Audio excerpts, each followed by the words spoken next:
The Galactic Council had seen many species rise and fall across the stars, but none had confounded them quite like humanity. When the Death World designation for Earth came through, Class 12 hazard rating, the highest ever recorded, the Council's xenobiologists prepared their reports with somber resignation. Any species evolving on such a planet would either be extinct within a generation of achieving space travel, or so traumatized by their homeworld that they'd never venture beyond their first colony. Akeem stood before the observation window of the Council station, her dark eyes reflecting the blue-green marble of Earth below. As the youngest human ambassador in history, she'd grown accustomed to the stares, the whispered conversations that ceased when she entered a room. But today felt different.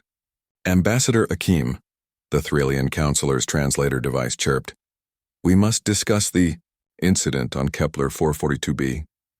Akeem turned, her expression calm despite the weight of 1,000 alien gazes upon her.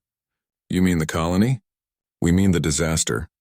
The Councilor's chitinous plates rattled with agitation. "Your people were warned. Kepler 442b has atmospheric pressure 3 times that of your homeworld, gravity at 1.6 times standard, and vegetation that produces toxins fatal to most carbon-based life forms. We offered you Paradise Station, a perfectly climate-controlled habitat on Kepler 442c, and yet we chose the planet," Akeem finished quietly. Verk watched from the human delegation section, his weathered hands gripping the rail. As the chief engineer of the Kepler 442b colony, he'd expected this confrontation. What he hadn't expected was the fear in the Council's collective voice. "Suicide," another counselor hissed. "That's what the psychological evaluators called it. Species-wide death wish. 50,000 humans dropped onto a world that wants them dead." Akeem smiled then, a small knowing curve of her lips that made several counselors shift uncomfortably. "May I show you something?" Without waiting for permission, she activated the chamber's central holodisplay. The image shifted from Earth to Kepler 442b. But this wasn't the wild, untamed planet the Council remembered from 3 years ago. It was a forest. But not just any forest. Massive structures wove through the canopy of the alien trees, not destroying them but embracing them. Walkways spiraled around trunks thicker than starships. Habitation pods hung like luminous fruit among the branches. Gardens cascaded down in terraced levels, human crops and native flora growing in carefully orchestrated harmony. "Treehouses," Verk said, stepping forward. His voice carried the rough edges of a man who'd spent years breathing filtered air through a helmet before they'd cracked the atmospheric puzzle. "We built treehouses." The Council chamber fell silent. "Your species died to those toxins," the Thrillian counselor said, but its voice had lost its certainty. 47 people, Akeem acknowledged, and for a moment genuine grief flickered across her face. 47 brilliant, brave humans who helped us understand the chemistry, who mapped the danger so the rest of us could learn to dance with it. She gestured and the hologram zoomed closer. Humans moved through the treehouse city, not in environmental suits but in light clothing, breathing masks reduced to minimal filters. Children played on platforms 100 meters above the ground, laughing as they chased creatures that looked like a cross between squirrels and birds. "The toxins are produced during the day cycle," Verk explained, his engineer's mind automatically shifting into lecture mode. "Peak production happens at ground level when the suns are highest. So we went up, way up. At canopy level, the air is clearer. The native creatures showed us they're all arboreal during daylight hours." "You learned from the animals?" A counselor from a species that had eliminated all dangerous fauna from their homeworld millions of years ago sounded scandalized. "We learned from everything," Akeem said. "The tree's bark contains compounds that, when processed correctly, neutralize the toxins. We don't fight the planet. We live with it, in it, as part of it."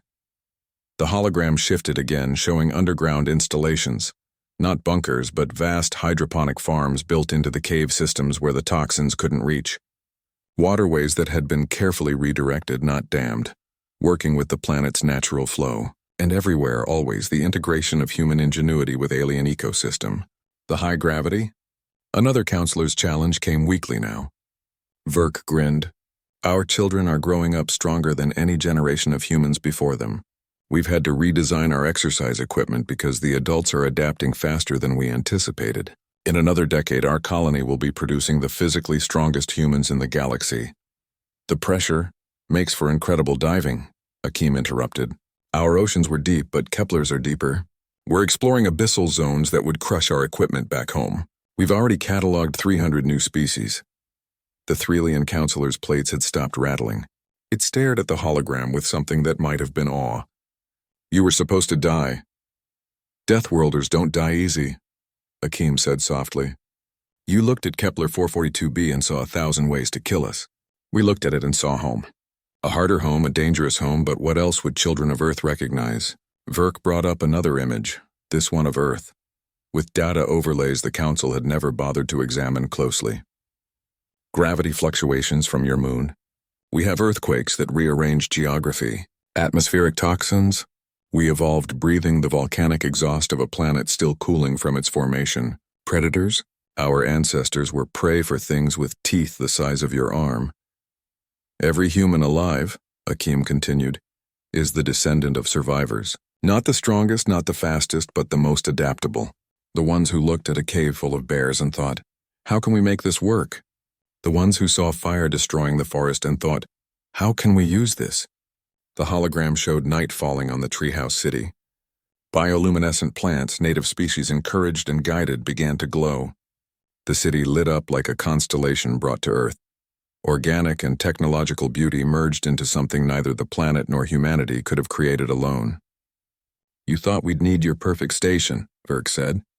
Climate-controlled, gravity-adjusted, air-filtered, a bubble of Earth in alien space. We didn't come to the stars to live in bubbles, Akeem finished. We came to grow, to adapt, to build treehouses in the sky and call them home. The Council sat in silence, watching the human colony thrive on a world that should have killed them, watching children play among the clouds, watching gardens bloom with hybrid vigor, watching a death world become a living world through sheer human stubbornness and ingenuity. Finally, the Threlian counselor spoke. What do you call it? The city in the trees? Akim and Verk exchanged a glance, and together they smiled. Paradise.